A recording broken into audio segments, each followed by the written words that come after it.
Agresi militer Belanda pertama.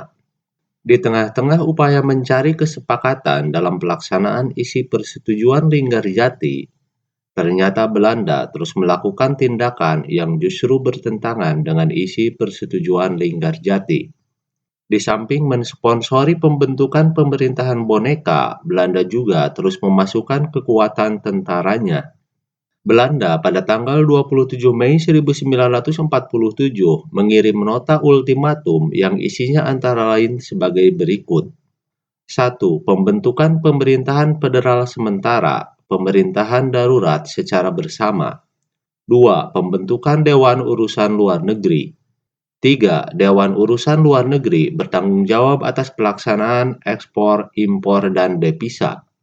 4. Pembentukan pasukan keamanan dan ketertiban bersama. Pembentukan pasukan gabungan ini termasuk juga di wilayah Republik Indonesia. Pada prinsipnya, Perdana Menteri Syahrir dapat menerima beberapa usulan, tetapi menolak mengenai pembentukan pasukan keamanan bersama di wilayah Republik Indonesia. Tanggal 3 Juli dibentuk kabinet baru di bawah pimpinan Amir Syarifuddin yang juga tetap menolak pembentukan pasukan keamanan bersama di wilayah Republik Indonesia. Pada tanggal 21 Juli 1947, pihak Belanda melancarkan aksi polisional mereka yang pertama, yang dikenal dengan nama Agresi Militer Belanda I, untuk menguasai daerah-daerah yang kaya dengan sumber daya alam. Pada tanggal 30 Juli 1947, pemerintah India dan Australia mengajukan permintaan resmi agar masalah Indonesia-Belanda dimasukkan dalam agenda Dewan Keamanan PBB. Permintaan itu diterima baik dan dimasukkan dalam agenda sidang Dewan Keamanan PBB.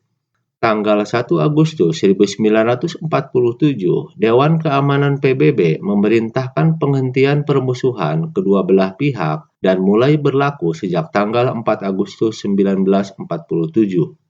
Sementara itu, untuk mengawasi pelaksanaan gencatan senjata, Dewan Keamanan PBB membentuk Komisi Konsuler dengan anggota-anggotanya yang terdiri dari para konsul jenderal yang berada di wilayah Indonesia. Komisi Konsuler diketuai oleh Konsul Jenderal Amerika Serikat Dr. Walter Putty dengan beranggotakan Konsul Jenderal Cina, Belgia, Prancis, Inggris, dan Australia. Tanggal 3 Agustus 1947, Belanda menerima resolusi Dewan Keamanan PBB dan memerintahkan kepada Van Mook untuk menghentikan tembak-menembak. Pelaksanaannya dimulai pada malam hari tanggal 4 Agustus 1947. Tanggal 14 Agustus 1947 dibuka sidang Dewan Keamanan PBB. Dari Indonesia hadir antara lain Sultan Syahrir.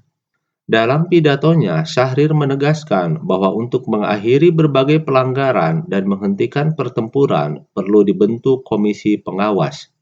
Pada tanggal 25 Agustus 1947, Dewan Keamanan PBB menerima usul Amerika Serikat tentang pembentukan Komisi Jasa-Jasa Baik atau yang lebih dikenal dengan Komisi Tiga Negara atau KTN.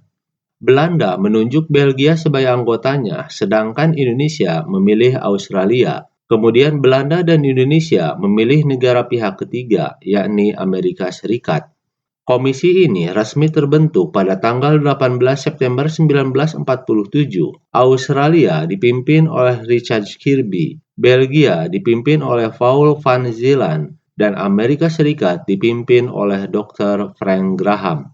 Akan tetapi pada tanggal 29 Agustus 1947, secara sepihak Van Mook memproklamasikan garis demarkasi Van Mook dan menjadi garis batas antara daerah pendudukan Belanda dan wilayah Republik Indonesia pada saat gencatan senjata dilaksanakan. Garis-garis itu pada umumnya menghubungkan titik terdepan posisi Belanda.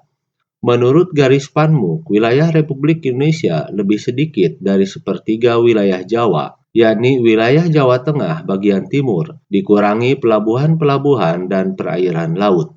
Demikian kilas balik menengok masa lalu untuk menatap masa depan.